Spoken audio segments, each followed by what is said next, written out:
Olá, sou Ana Lúcia, coordenadora da etapa dos anos iniciais do Programa de Implementação à Base Nacional Comum Curricular, o PROBNCC em Goiás. Estou hoje aqui com vocês para conversarmos um pouco sobre o corte temporal.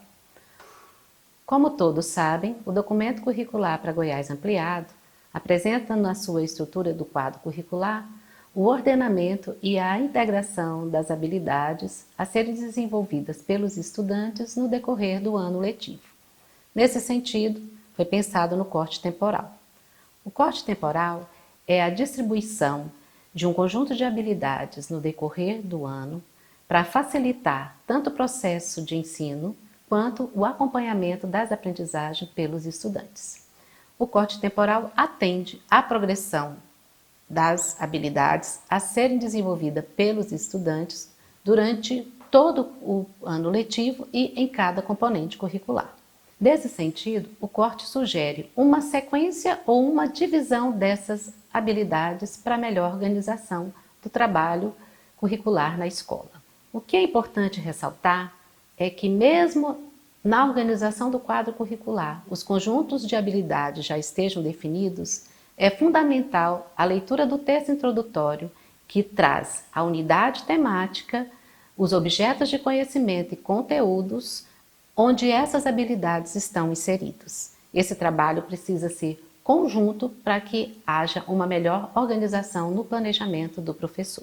O corte temporal atende 4 períodos.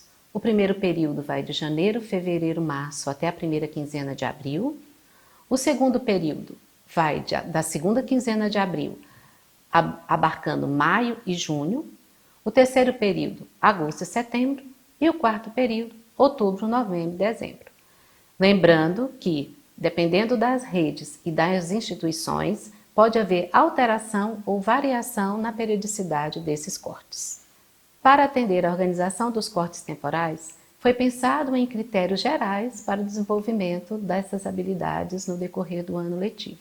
O primeiro critério atende às progressões horizontais dos processos cognitivos a serem desenvolvidos pelos estudantes num conjunto de habilidades. O segundo critério atende à organização de uma ou mais unidades temáticas no período. O terceiro critério traz a observação de que algumas habilidades precisam de um tempo maior a serem desenvolvidas. Por isso existem cortes temporais com maior número de habilidades e outro com menor número de habilidades. No quarto critério, as habilidades de unidades temáticas diferentes podem ser trabalhadas de forma integradas. O quinto critério traz a organização de que os objetos de conhecimento e conteúdos são trabalhados de uma forma integral no corte temporal. Cada corte temporal apresenta a primeira e a última habilidade a serem trabalhadas. Lembrando que o componente de história traz uma sequência que não pode ser interrompida. Já os componentes de geografia, ciências da natureza e matemática possibilitam um maior diálogo entre as unidades temáticas, os objetos de conhecimentos e os conteúdos a serem tratados no corte. É importante ressaltar que os cortes temporais acompanham a mesma especificidade do quadro curricular de cada componente. Isso significa que alguns componentes como arte, língua inglesa e língua portuguesa trazem especificidades diferentes nessa organização. Por isso, a professora Gisele vai apresentar no quadro de língua portuguesa os critérios utilizados que foram definidos no corte temporal.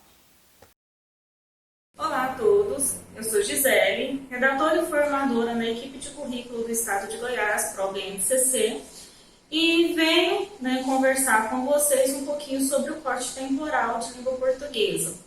Isso porque nós estamos recebendo diversas dúvidas com relação ao corte temporal, então nessa tentativa de deixar o documento mais claro para todos, nós vamos apresentar um pouquinho nesse vídeo como é que foi pensado o corte temporal.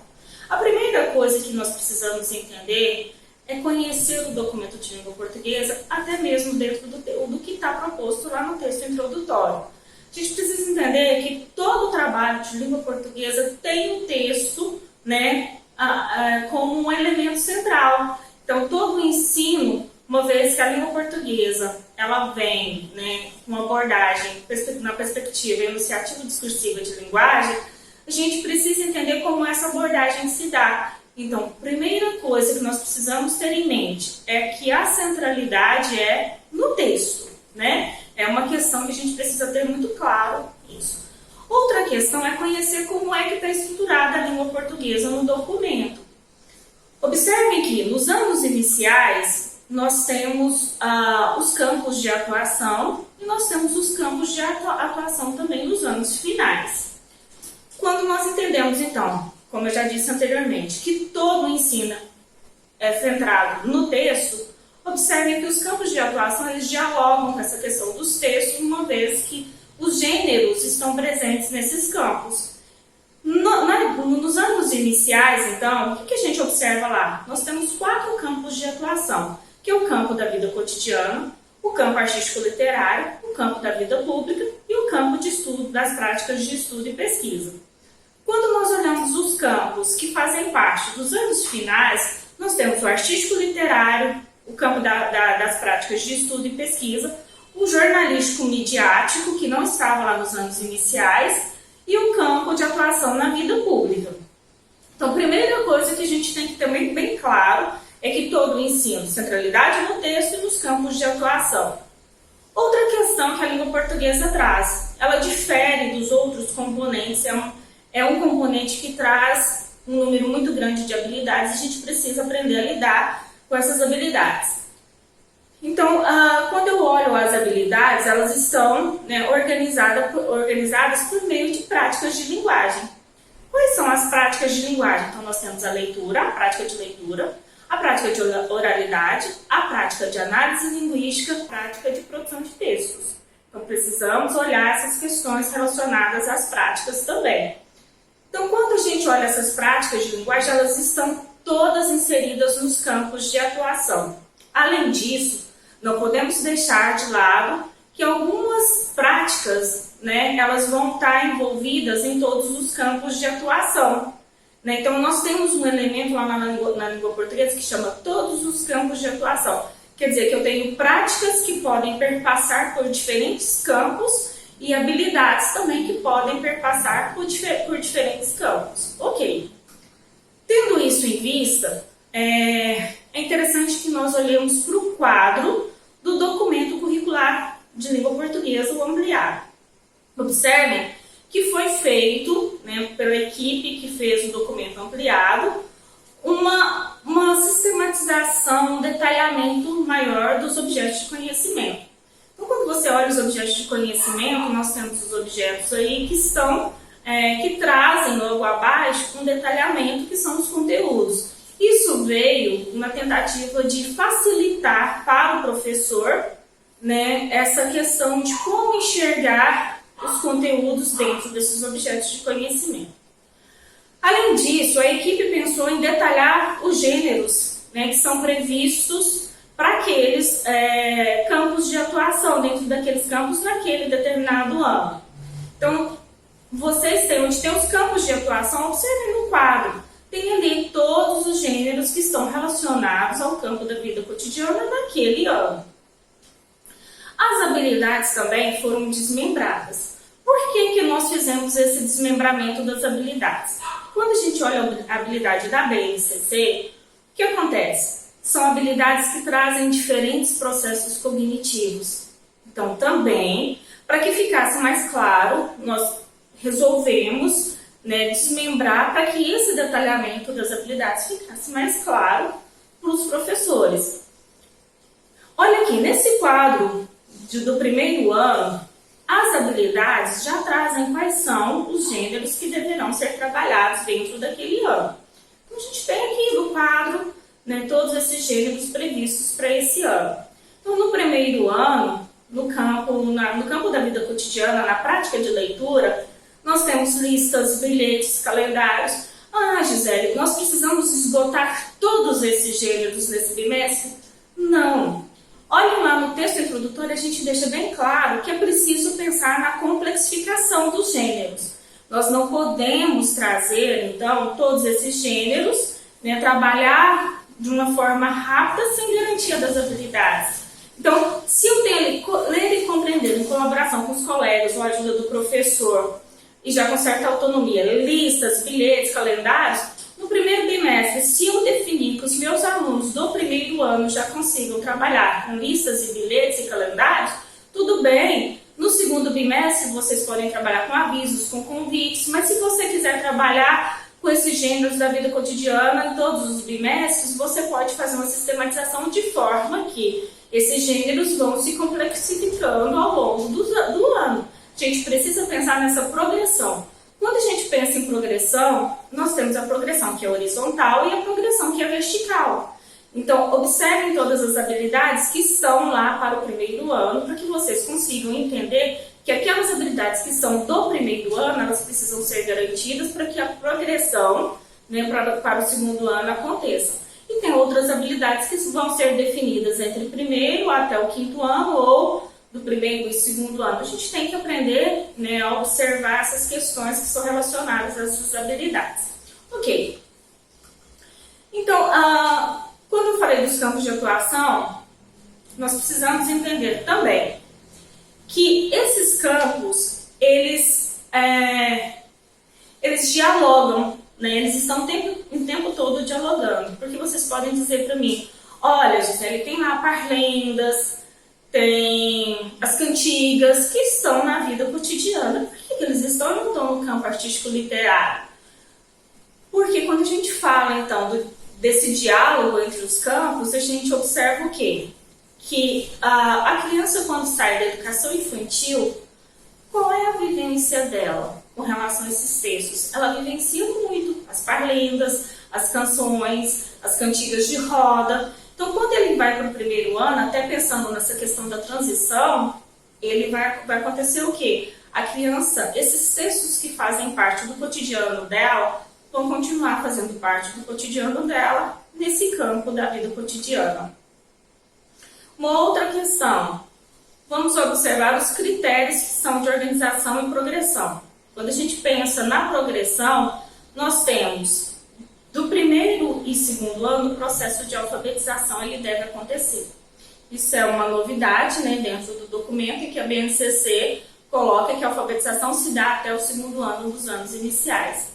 Do primeiro ao terceiro ano seria a fluência em leitura, né? Então, outra questão para a gente deixar, né, o professor pensar, então, esses gêneros que estão lá nos campos de atuação para que garanta essa fluência.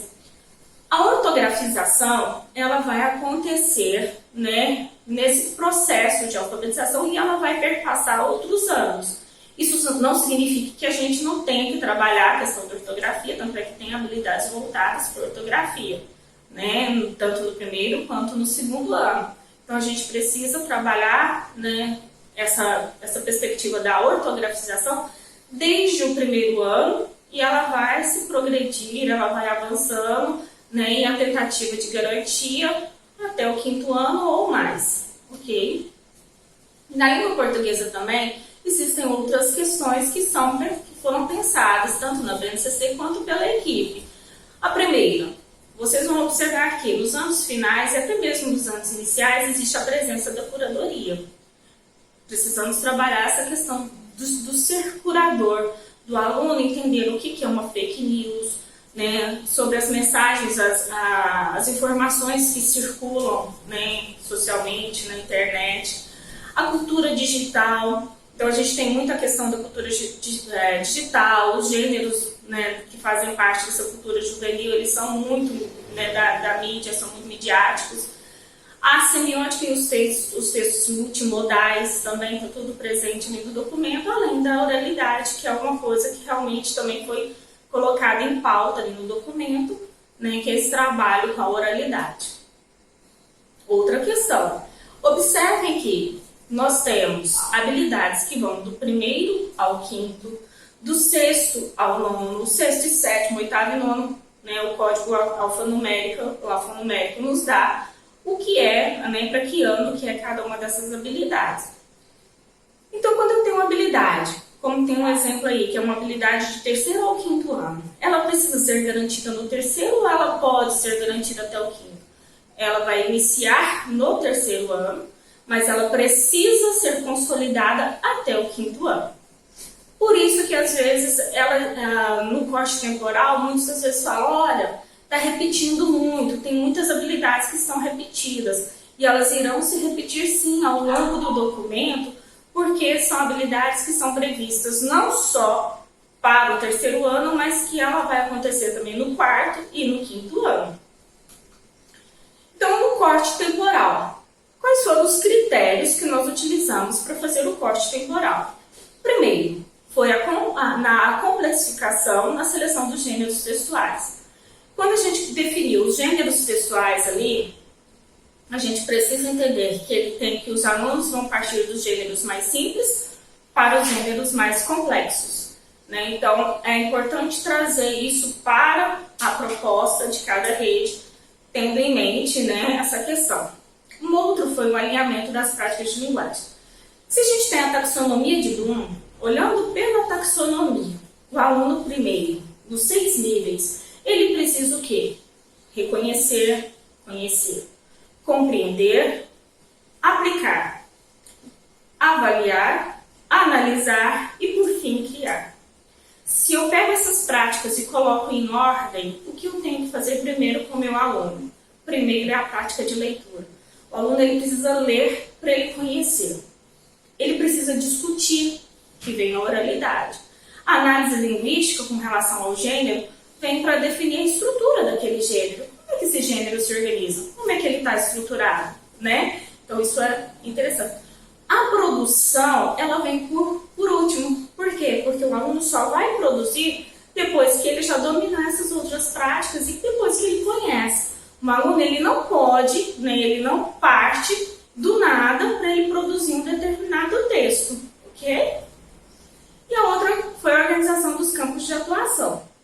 Os campos de atuação, nós organizamos de forma que esses campos, aqueles que são essenciais, eles aparecem em todo o ano, né? Então, nós temos o campo artístico-literário, que é um campo que ele está presente em todo o ano. Por quê? Porque o interessante é a formação do leitor literário, né? A gente tem que formar leitores literários. O prazer pela leitura, ele deve acontecer. E a gente está perdendo isso, né? Já tem estudos mostram que a gente não está realmente formando esses leitores literários. Então, todos os bimestres, em todos os anos, aparece o campo artístico literário. Então, observem aqui, tem um corte temporal de língua portuguesa do 1º ano. Quando a gente olha ali, tem todas as habilidades listadas. Essas habilidades, elas não foram colocadas aleatoriamente. Elas foram colocadas de forma que o gênero que está relacionado à prática de linguagem, né, de leitura, por exemplo, o mesmo gênero ele vai estar dialogando com oralidade, com análise linguística e com produção de textos. Então, todos, né, o nosso pensamento foi trazer dentro do campo as práticas de linguagem, integrando, né, com outros componentes e, ao mesmo tempo, também trazendo essa noção do gênero dentro de cada uma dessas práticas de linguagem. Às vezes nós estamos recebendo, olha, tem gênero que está lá no ampliado, mas que não está aqui no corte temporal. Por que ele não está? Quando você vai no ampliado, você observa o quê? A habilidade é de 1º e 2º ano. Quando a gente fala em complexificação dos gêneros, gênero como um manual de instrução, uma legenda de fotografia para álbuns, instruções de montagem, acaba que ainda é complexo para o 1º ano. Então, esses gêneros ficaram para o 2º ano. Quando você olha o documento posterior, quando você tem a habilidade que é de 1º, 2º, ou de 1º ao 5º, os gêneros foram, né, então, definidos ao longo do ano, ou ao longo de anos, né? Observe aqui. Então, quando eu tinha aqui no quadro do 1º ano, a mesma habilidade do 1º e 2º ano 04, né, que ela trazia ler, já com certa autonomia, listas, bilhetes, calendários, avisos, convites, receitas, observe que são gêneros mais simples e que na alfabetização faz parte desse processo. Mas quando a gente vai para o 2º ano, eles já trabalham no primeiro ano com esses outros gêneros, que é a leitura de receitas, do calendário, de lista. Então a gente já pode aprofundar. E aí é onde entra os gêneros que estão sendo relatados, que não estão lá dentro daquele ano. Mas só uma observação, nem todos os gêneros precisam ser trabalhados ou esgotados. Além disso, observe que na habilidade traz até a questão de poder trabalhar outros gêneros, porque quando menciono gêneros, observe que tem assim, olha, entre outros gêneros, quer dizer que eu não preciso me limitar só àqueles gêneros, eu posso ir além, né, ou eu posso trabalhar de forma que atenda à realidade dos meus estudantes. Então, quando a gente pega o corte temporal e joga dentro de um quadro, tá lá, bonitinho no primeiro ano. Vocês podem até destacar para os professores. Aqui já foi um exercício meu, né, porque eu trabalho também como orientadora educacional em Rio Verde. Eu já fiz esse exercício de transpor o corte temporal para o documento, né, colocando as habilidades e fazendo esse link entre essas habilidades. Então, ali, no primeiro ano, eu já tenho listas, bilhetes, calendários, avisos, receitas. Quando a gente não encontra ali, se está listado ali, observe se for uma habilidade de outros anos, ele vai estar, então, no ano subsequente, né? Para a gente não ter essas dúvidas. Lembrando, então, campo de atuação, anos iniciais, tem esses 4 campos, que são campos da vida cotidiana, campo artístico literário, campo de prática de estudos e pesquisas e o campo da vida pública, além de ter as habilidades que são de todos os campos de atuação. Né? Todas essas habilidades que são de todos os campos de atuação, elas podem, então, dialogar com qualquer um desses campos em diferentes práticas. Quando tem lá todos os campos de atuação, as práticas já estão relacionadas, né, às habilidades que são, né, daquele determinado gênero, né, que está ali presente, ou para uma determinada habilidade de análise linguística, que é algo mais geral e que poderia ser trabalhado dentro de qualquer campo de atuação. Nos anos finais, a diferença é que nós não temos o campo da vida cotidiana, nós temos o jornalístico midiático, mas também nós temos as habilidades de todos os campos. Essas habilidades de todos os campos de atuação, no documento ampliado, elas foram, a equipe definiu o termo de pulverizadas, então elas foram pulverizadas no documento. Por isso que quando vocês olham o corte temporal, vocês vão dizer, nossa, está repetindo habilidade. Essas habilidades são referentes a todos os campos de atuação e por isso elas podem perpassar por esses campos. Um exemplo, então, eu tenho uma habilidade que fala de localização. A habilidade de localização, ela está ali em todo, do primeiro ao 5º ano. Né? É a habilidade de localizar informações explícitas em um texto. Isso é uma habilidade que ela pode ser trabalhada em qualquer atividade de leitura. Por isso que ela pode se repetir. Até no plano de aula eu posso colocar todas as vezes que eu for trabalhar um determinado texto, essa habilidade vai estar lá. A habilidade de diferenciação, né, dentro das estratégias de leitura, a habilidade de diferenciação ela vai estar presente no 3º ano. Então, a partir do 3º ano, o aluno já começa a vivenciar essas atividades de diferenciação. Também é uma habilidade de todos os campos de atuação. Portanto, elas vão ser repetidas, sim, no documento, né, de forma que ela vai integrar a diferentes campos de atuação e também relacionadas com determinadas práticas. Então é isso, espero ter resolvido, espero ajudá-los um pouquinho com esse vídeo com relação ao corte temporal, né? E caso ainda tenham dúvidas com relação a esse documento, a equipe ProBNCC está à disposição, né? Deixando para vocês assim, de forma bastante clara, que nem todos os gêneros, né, que estão ali precisam ser esgotados. As habilidades vão se repetir porque não conseguimos garantir uma habilidade, às vezes, em uma única aula ou em um único bimestre. Nem todos os campos de atuação estarão presentes em todos os bimestres, mas os campos que são essenciais, sim, esses campos estarão, como o artístico literário, em todo o documento do primeiro ao quarto bimestre de todos os anos, o artístico literário vai estar lá, tá? Bom trabalho a todos, muito sucesso e até mais!